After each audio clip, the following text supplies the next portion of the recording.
J'ai dû élever ma fille seule, mais 7 ans plus tard, elle ne m'invite même pas à son mariage parce que son beau-père est meilleur. Alors, son cadeau est pour ma nièce, même si elle verse des larmes de crocodile. Bonjour à tous. Je m'appelle James Daniels, j'ai 57 ans, et je suis à un tournant de ma relation avec ma fille, Rosie, qui a 23 ans. Il y a environ 7 ans, quand Rosie avait 16 ans, ma femme Linda, qui avait 55 ans, nous a quittés.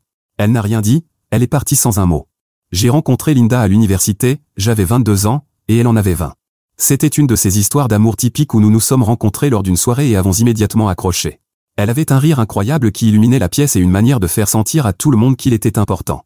Nous sommes sortis ensemble pendant 3 ans, et je lui ai proposé de l'épouser par une nuit enneigée dans un parc. Il neigeait légèrement, et elle a dit oui, les larmes aux yeux. Nous étions tellement heureux à ce moment-là, je pensais vraiment que nous serions ensemble pour toujours. Nous nous sommes mariés lors d'une petite cérémonie avec la famille et les amis proches. Linda était magnifique dans sa robe blanche, et j'étais l'homme le plus heureux du monde. Pendant les premières années, tout allait bien. Nous avons eu des hauts et des bas comme tout couple, mais rien que nous ne pouvions pas gérer. Nous avons même acheté une petite maison dans un quartier calme et en avons fait notre cocon douillet. Puis Rosie est arrivée, et tout a changé. C'était le plus beau bébé que j'ai jamais vu, avec les yeux de sa mère et mon sourire. Être père a été la meilleure chose qui me soit arrivée. Je me souviens être resté éveillé tard à tenir Rosie dans mes bras et à rêver de notre avenir ensemble. Linda était une merveilleuse mère au début. Elle était aux petits soins pour Rosie et semblait vraiment heureuse, mais au fil des années, les choses ont commencé à changer. Linda est devenue distante, elle n'était plus la femme vibrante et joyeuse que j'avais épousée. Elle semblait malheureuse, mais à chaque fois que j'essayais d'en parler avec elle, elle évitait la conversation ou devenait sur la défensive. Je ne savais pas ce qui n'allait pas chez elle, et elle ne voulait pas me le dire. Nous avons commencé à nous disputer de plus en plus. Je rentrais du travail, et elle était de mauvaise humeur, me criant dessus sans raison. J'essayais d'être compréhensif et de la soutenir, mais rien de ce que je faisais ne semblait l'aider. Je me souviens qu'un jour, environ 1 an avant son départ, elle m'a dit qu'elle avait besoin d'espace. Elle m'a dit qu'elle se sentait piégée et qu'elle avait besoin de temps pour réfléchir. J'étais dévasté, mais j'ai accepté de lui laisser de l'espace. Elle a emménagé dans la chambre d'amis, et notre communication est devenue encore plus tendue. Nous étions comme 2 étrangers vivant sous le même toit. Malgré la tension, j'essayais de garder les choses normales pour Rosie. Elle était adolescente, traversant ses propres difficultés. Je ne voulais pas qu'elle voie les fissures dans notre mariage. Linda s'occupait encore de Rosie, mais il était clair qu'elle luttait aussi avec ses propres problèmes. Je pensais peut-être qu'elle traversait une crise de la quarantaine ou quelque chose du genre, mais je n'ai jamais imaginé qu'elle nous quitterait réellement. Un jour, je suis rentré du travail et j'ai trouvé un mot sur la table de la cuisine. C'était de la part de Linda, disant qu'elle devait partir et se retrouver. Elle ne donnait aucun détail ni ne disait où elle allait, elle disait juste qu'elle ne pouvait plus continuer et qu'elle espérait que je comprendrais. J'étais sous le choc, je ne pouvais pas croire qu'elle nous avait simplement abandonnés comme ça. C'était comme si mon monde entier s'effondrait. Rosie était dévastée. Elle n'arrêtait pas de me demander pourquoi sa mère était partie, et je ne savais pas quoi lui dire. Comment explique-t-on une telle chose à une adolescente? Je lui ai dit que sa mère l'aimait beaucoup, mais qu'elle avait besoin de régler certaines choses dans sa vie. Ce fut une période difficile pour nous deux. Rosie et moi nous sommes rapprochés alors que nous essayions de naviguer dans notre nouvelle réalité sans Linda. Plus tard, j'ai découvert que Linda m'avait en fait quitté pour quelqu'un d'autre. Elle m'a envoyé les papiers du divorce quelques mois plus tard. Je les ai signés juste pour en finir avec tout ça. Peu de temps après, elle a épousé David, un homme de 59 ans. En tant qu'homme, mon estime de soi était extrêmement basse. Il ne faisait aucun doute que Linda m'avait quitté parce que David était plus riche. Cependant, avec le temps, j'ai fini par m'en remettre. Découvrir qu'elle m'avait quitté pour quelqu'un d'autre a été un énorme coup dur. C'était comme un coup de poignard dans le cœur. Je me souviens d'être assis sur le canapé, à fixer ses papiers de divorce, essayant de comprendre tout ça. Je ne pouvais pas croire qu'elle était passée à autre chose si rapidement, et avec quelqu'un qui, franchement, était bien mieux financièrement. Ça m'a fait sentir que je n'étais pas suffisant, que je ne pouvais pas lui offrir ce dont elle avait besoin. David était un homme d'affaires prospère. J'avais vu des photos de lui en ligne, et il semblait tout avoir, des voitures de luxe, une grande maison, tout ce qu'on pouvait imaginer. Je ne pouvais pas rivaliser avec ça. J'avais un travail normal, juste de quoi payer les factures et prendre soin de Rosie. Linda avait toujours soutenu mon travail, ou du moins c'est ce que je pensais. Je n'aurais jamais imaginé qu'elle voulait plus, qu'elle avait l'impression de passer à côté d'une vie de luxe. Quand elle a épousé David, j'étais dévasté. J'avais l'impression d'être remplacé, non seulement en tant que mari, mais aussi en tant que père. David était le genre d'homme qui pouvait lui offrir tout ce qu'elle avait toujours voulu, et ça me faisait mal. J'ai passé beaucoup de temps à me remettre en question, à me demander ce que j'avais fait de mal. C'était une période sombre, et je me sentais souvent comme si je me noyais dans ma propre pitié. Pendant un certain temps, j'ai simplement fonctionné en mode automatique. Je m'occupais de Rosie, j'allais travailler et j'essayais de garder les choses ensemble, mais à l'intérieur, j'étais brisé. Rosie l'a remarqué, bien sûr. J'essayais d'être fort, mais je savais qu'elle souffrait aussi. Sa mère lui manquait, et c'était difficile pour elle de comprendre pourquoi Linda nous avait quittés pour quelqu'un d'autre. Finalement, j'ai réalisé que je devais me ressaisir pour Rosie et pour moi-même. Je ne pouvais pas continuer à vivre dans le passé et à laisser ça ruiner ma vie. Les années ont passé, et Rosie s'est habituée à la vie sans sa mère. Elle a cessé de poser des questions et a simplement accepté que Linda n'était plus là. Elle s'est concentrée sur ses études et ses amis, et je pense que cela l'a aidé à surmonter la situation. Mais un jour, sans prévenir, Linda a repris contact avec elle. Je me souviens du jour où Rosie m'a dit que sa mère l'avait appelée. Elle était excitée mais aussi nerveuse. Elle ne savait pas à quoi s'attendre, et honnêtement, moi non plus. Elles ont commencé à se parler au téléphone, et peu de temps après, elles se sont retrouvées pour prendre un café. Rosie ne m'a pas beaucoup parlé de leur conversation. Elle semblait heureuse, mais je pouvais dire qu'elle était aussi prudente. Elle ne voulait pas se faire à nouveau blesser. J'ai essayé de me montrer compréhensif, en lui disant que c'était bien d'avoir sa mère de nouveau dans sa vie. Au fond de moi, cependant, j'avais peur. Je ne voulais pas que Rosie se fasse de faux espoirs pour ensuite être déçue si Linda décidait de partir à nouveau. Avec le temps, leur relation semblait s'améliorer. Elles se voyaient de temps en temps, et Rosie a commencé à mentionner sa mère plus souvent. Elle me parlait de leurs discussions et des choses qu'elles faisaient ensemble. Il semblait qu'elles s'entendaient bien, et cela me rendait heureux. Rosie méritait d'avoir sa mère dans sa vie, et j'espérais que Linda resterait cette fois. Les choses ont pris une tournure différente il y a quelques mois lorsque Rosie m'a dit qu'elle se mariait. Elle était excitée, et j'étais heureux de la voir aussi enthousiaste. Elle a également mentionné qu'elle allait inviter Linda et David, et bien que je n'étais pas très ravi à l'idée de les voir, j'étais vraiment content pour Rosie. C'était son grand jour, et je voulais qu'il soit parfait pour elle. Rosie a commencé à planifier le mariage avec tant de joie. Elle parlait de la robe, des fleurs, du lieu de la cérémonie. J'étais excité de voir ma petite fille se marier et commencer ce nouveau chapitre de sa vie. Nous avons eu quelques séances de planification où elle partageait ses idées, et je lui offrais mon aide de toutes les manières possibles. Je pensais que tout allait bien et que je ferais partie de cette occasion spéciale. Cependant, il y a environ 2 semaines, Rosie est venue chez moi en disant qu'elle avait quelque chose d'important à me dire. Elle semblait sérieuse et nerveuse. Je pensais qu'elle voulait peut-être demander des conseils ou me parler des préparatifs du mariage, mais c'était en fait quelque chose de bien plus inattendu. Elle m'a fait m'asseoir et m'a dit que Linda et David étaient prêts à payer pour tout le mariage, mais à une condition, ils paieraient tout à condition que je n'assiste pas au mariage. J'étais sous le choc, je ne savais pas quoi dire. Au début, je suis resté assis là, à la regarder, essayant de comprendre ce que je venais d'entendre. Je lui ai dit que c'était ridicule et que j'étais son père. Je ne comprenais pas pourquoi elle accepterait quelque chose comme ça. Je lui ai demandé qui la conduirait à l'hôtel si je n'étais pas là. Elle m'a dit que David avait accepté de le faire. Entendre cela a été comme un coup de poing dans l'estomac. J'étais blessé et confus, je pouvais voir dans ses yeux qu'elle avait déjà pris sa décision, et cela m'a encore plus brisé le cœur. Je lui ai demandé comment elle pouvait me faire ça. Après tout ce que nous avions traversé ensemble, comment pouvait-elle m'exclure d'un moment si important de sa vie? Elle semblait presque agacée par ma question, comme si elle ne comprenait pas pourquoi j'étais si bouleversé. Elle a dit que David était mieux parce qu'il pouvait payer pour le mariage. C'était comme si mes sentiments n'avaient aucune importance pour elle. J'étais dévasté. Je ne pouvais pas croire que ma fille, ma petite fille que j'avais élevée et aimée, puisse être aussi cruelle. J'avais l'impression que toutes ces années passées à être là pour elle n'avaient plus aucune importance. Je lui ai dit que c'était d'accord, que si c'était ce qu'elle voulait, alors j'étais d'accord avec ça. Mais en réalité, je n'étais pas du tout d'accord. À l'intérieur, j'étais anéanti. Cela me faisait encore plus mal que lorsque Linda m'avait quitté. À l'époque, j'avais au moins Rosie à qui me raccrocher. Maintenant, j'avais l'impression de l'avoir perdue aussi. Je n'étais pas du tout un homme pauvre. J'avais un bon travail et une vie confortable, et j'avais toujours réussi à subvenir aux besoins de Rosie.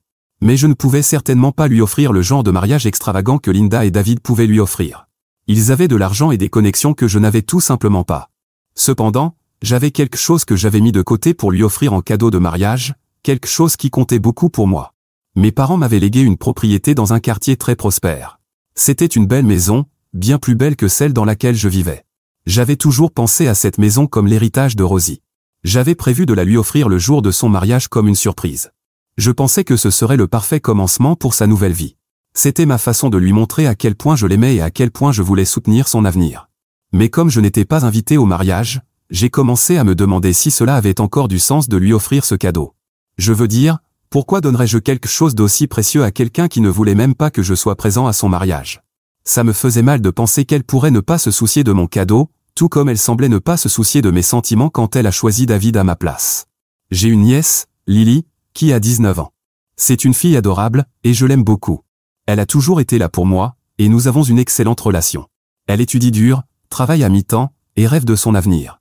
Elle est gentille et attentionnée, et elle a toujours fait l'effort de rester en contact, même lorsque les choses sont devenues difficiles dans la famille. J'ai commencé à penser à lui donner la maison à elle à la place. La famille de Lily n'était pas bien financièrement et avait traversé de nombreuses épreuves. Je savais qu'une maison comme celle-là changerait sa vie. Elle pourrait y vivre ou la vendre et utiliser l'argent pour financer ses études ou démarrer une entreprise. Plus j'y pensais, plus cela avait du sens.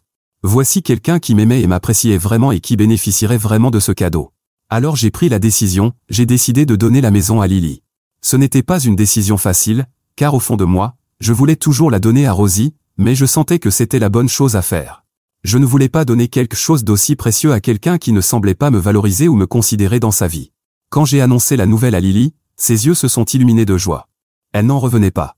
Elle m'a serré dans ses bras et m'a remercié encore et encore. J'ai ressenti un bonheur en la voyant si ravie, sachant que je faisais une réelle différence dans sa vie. C'était un moment de joie dans ce qui avait été une période très difficile pour moi. Cependant, quand Rosie a découvert cela, elle ne l'a pas bien pris. Elle m'a appelé, probablement pour essayer de me convaincre de ne pas donner la maison à Lily. J'ai vu son nom apparaître sur mon téléphone, et j'ai ressenti une petite douleur dans mon cœur, mais je n'ai pas répondu. Je n'étais pas prêt pour une autre confrontation ou d'autres mots blessants. Le lendemain, elle est venue chez moi. Je pouvais la voir depuis la fenêtre, debout sur le porche. Je savais que ce ne serait pas une visite agréable, mais j'ai quand même ouvert la porte. Elle est entrée, regardant autour d'elle comme si elle voyait l'endroit pour la première fois depuis longtemps. L'atmosphère était tendue, et je pouvais sentir qu'elle se préparait à dire quelque chose d'important. Rosie s'est assise sur le canapé et a commencé à parler. Elle a dit qu'elle avait entendu parler de la maison et de mon intention de la donner à Lily. Sa voix était calme au début, mais il y avait une note sous-jacente de quelque chose d'autre. Elle a dit qu'elle était surprise et qu'elle pensait que la maison était pour elle. J'avais l'impression qu'elle essayait de me faire culpabiliser, de me faire ressentir du remords pour avoir donné quelque chose de si précieux à quelqu'un d'autre. Elle a commencé à pleurer, ou du moins c'est ce qu'il semblait au début. Des larmes remplissaient ses yeux, et elle me regardait avec une expression triste, presque pitoyable. Elle disait qu'elle ne pouvait pas croire que je ferais quelque chose comme ça, qu'après tout, elle méritait la maison. Elle a parlé de ce que cela signifierait pour elle et de la façon dont cela l'aiderait à commencer sa nouvelle vie avec son mari. J'avais l'impression qu'elle essayait de me manipuler, d'utiliser ses larmes pour obtenir ce qu'elle voulait. Mais plus elle parlait, plus j'avais l'impression que quelque chose n'allait pas. Ses larmes semblaient forcées, comme si elle jouait un rôle. Elle n'arrêtait pas de me regarder, attendant une réaction, attendant que je cède et que je lui donne ce qu'elle voulait. Elle a dit des choses comme « Papa, comment peux-tu choisir Lily plutôt que ta propre fille, et tu ne m'aimes pas ?» C'était douloureux à entendre, mais je voyais clair dans son jeu. Il était clair qu'elle essayait d'utiliser mes émotions contre moi. Rosie parlait du mariage, de la beauté de celui-ci et de l'importance d'avoir une maison comme celle-là pour commencer sa nouvelle vie.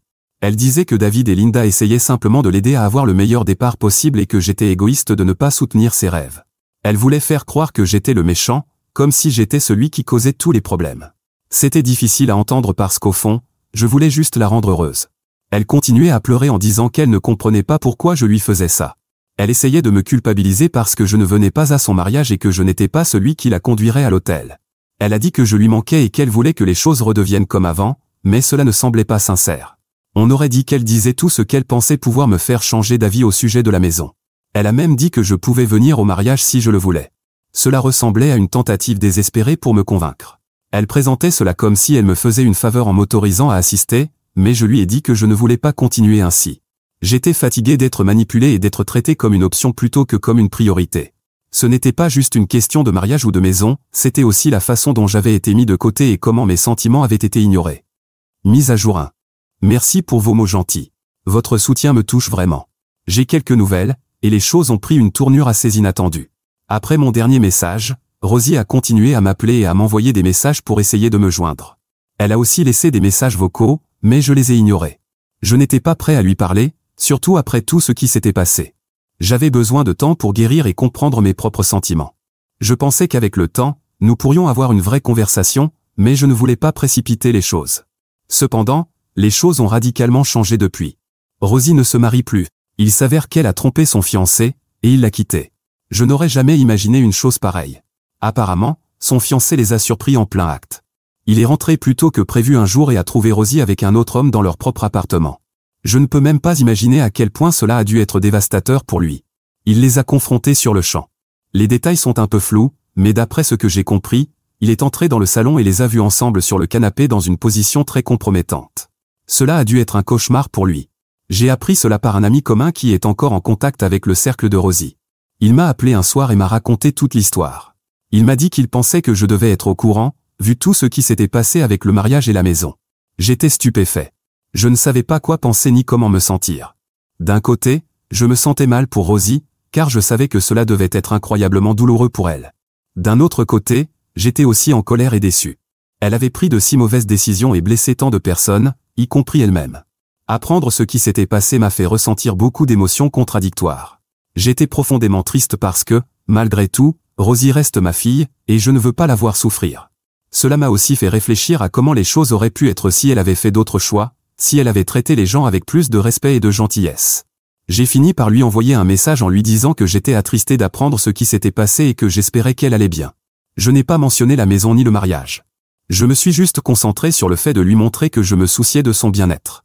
Cela a été un message difficile à envoyer car il a réveillé beaucoup de sentiments non résolus, mais je sentais que c'était la bonne chose à faire. Dans l'ensemble, ça a été une période difficile, mais j'essaie de rester positif. Depuis lors, Rosie vit avec Linda et David. Ça a dû être une période difficile pour eux aussi, financièrement, surtout puisque la plupart des préparatifs du mariage étaient déjà en place. Je ne peux pas nier qu'une partie de moi pense que Rosie a récolté ce qu'elle a semé. Tromper son fiancé était une trahison de la confiance et de l'engagement, et maintenant elle en paie les conséquences. C'est une leçon difficile à apprendre, mais parfois, il faut affronter les conséquences de nos actes pour grandir et changer. Encore merci pour votre soutien. Cela signifie beaucoup pour moi de pouvoir partager cela avec vous. Mise à jour 2. Cela fait un moment, mais il y a eu des développements significatifs dans ma vie récemment, et je voulais partager ce qui s'est passé. Il y a environ un mois, Rosie et Linda ont eu une grosse dispute. D'après ce que Rosie m'a dit au téléphone, cela concernait beaucoup de choses qui s'étaient accumulées entre elles. Rosie a dit que Linda était en colère à propos de la façon dont Rosie avait traité son fiancé et de la façon dont cela rejaillissait sur leur famille. Linda se sentait embarrassée et déçue par les choix de Rosie, et tout cela a conduit à une dispute animée. Rosie m'a appelé en pleurant, me demandant si elle pouvait venir chez moi pour un moment. Elle a dit que les choses s'étaient vraiment mal passées entre elle et Linda, et qu'elle avait besoin d'un endroit où rester jusqu'à ce qu'elle puisse régler les choses. Je dois admettre qu'une partie de moi voulait l'aider. Elle avait l'air si désespérée et perdue, et cela me faisait mal de l'entendre ainsi. Mais en même temps, je savais que je ne pouvais pas simplement la réintégrer dans ma vie après tout ce qui s'était passé. La douleur et la trahison étaient encore fraîches, et j'avais besoin de temps pour guérir. J'ai dit à Rosie qu'elle ne pouvait pas rester chez moi. Cela a été l'une des conversations les plus difficiles que j'ai jamais eues, mais je savais que c'était la bonne décision pour mon propre bien-être. Rosie était bouleversée et m'a supplié de reconsidérer. Elle a dit qu'elle n'avait nulle part ailleurs où aller et qu'elle avait besoin de mon aide. Cela m'a brisé le cœur de l'entendre si désespérée, mais je devais rester ferme.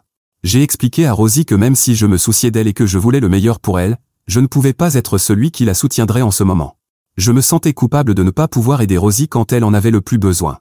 Je m'inquiétais pour sa sécurité et son bien-être, sachant qu'elle était dans une situation difficile, mais je ressentais aussi un certain soulagement.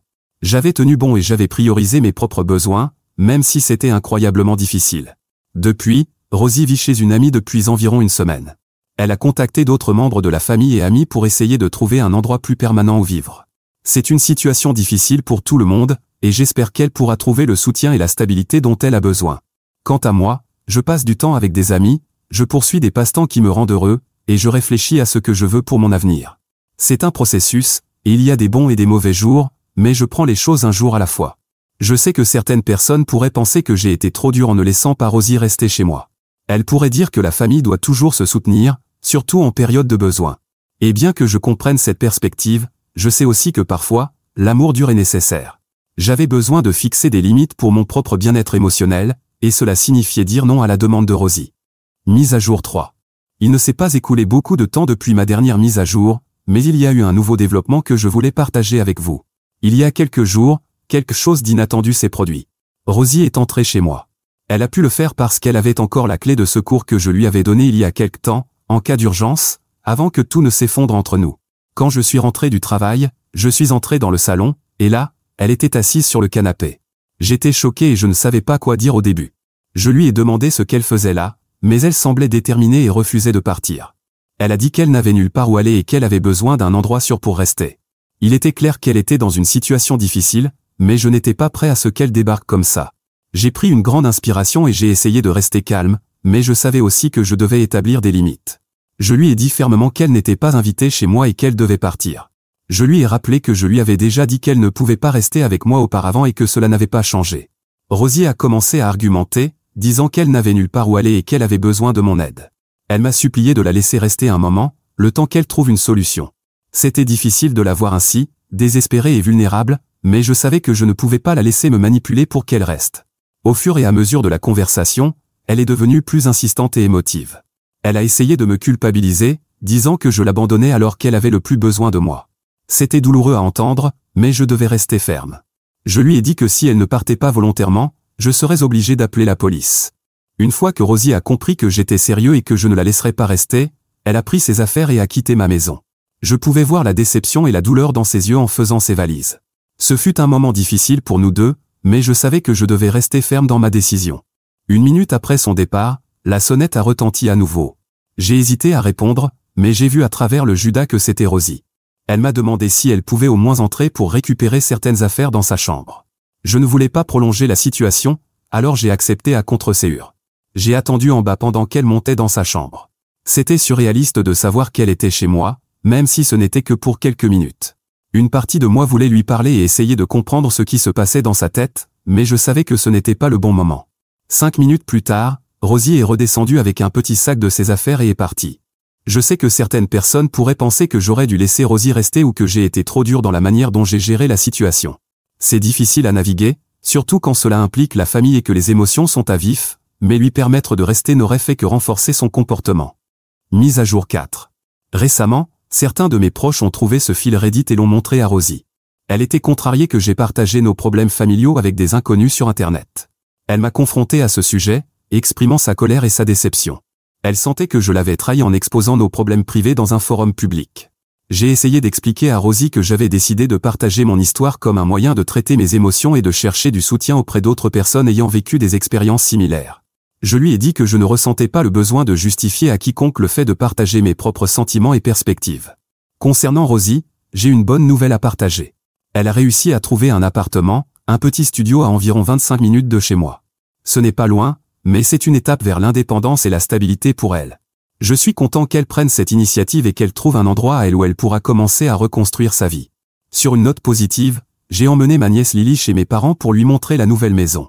Elle était absolument ravie et heureuse, ce qui m'a fait très plaisir. Lily est actuellement à l'université, et je lui ai promis que si elle trouvait un emploi à proximité après l'obtention de son diplôme, elle pourrait emménager dans la maison tout de suite. Je n'ai pas encore officiellement transféré la maison à Lily car il y a encore quelques détails logistiques à régler.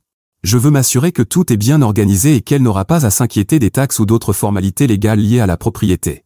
Il est important pour moi qu'elle commence ce nouveau chapitre dans la maison sans stress inutile. Je tiens également à exprimer ma gratitude à chacun d'entre vous qui m'a soutenu durant cette période difficile.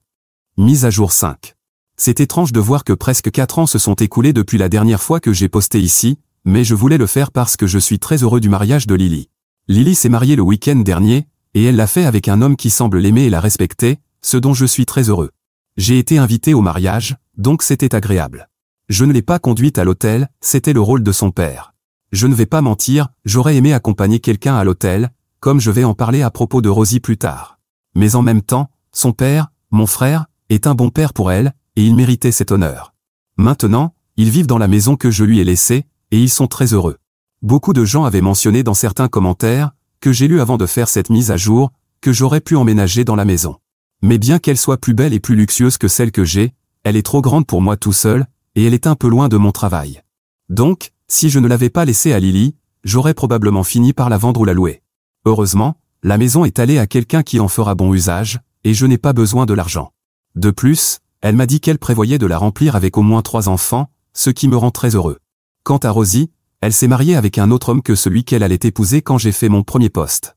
Je n'ai pas été invité au mariage, et, bien sûr, je ne l'ai pas accompagnée à l'hôtel. Ces dernières années, nous n'avons pas eu beaucoup de contacts. Je ne vais pas dire que je m'en fiche ou que ça ne fait pas mal, parce qu'elle est, après tout, ma fille biologique. Mais en même temps, Lily a toujours été là pour moi et m'a traité comme son second père, donc je n'ai pas trop souffert de ce manque. Comme détail, le mariage n'a pas été financé par son beau-père, ni celui-ci ne l'a-t-il accompagné à l'hôtel. Je suppose que cette relation est également quelque peu rompue, mais je n'ai pas plus de détails que cela.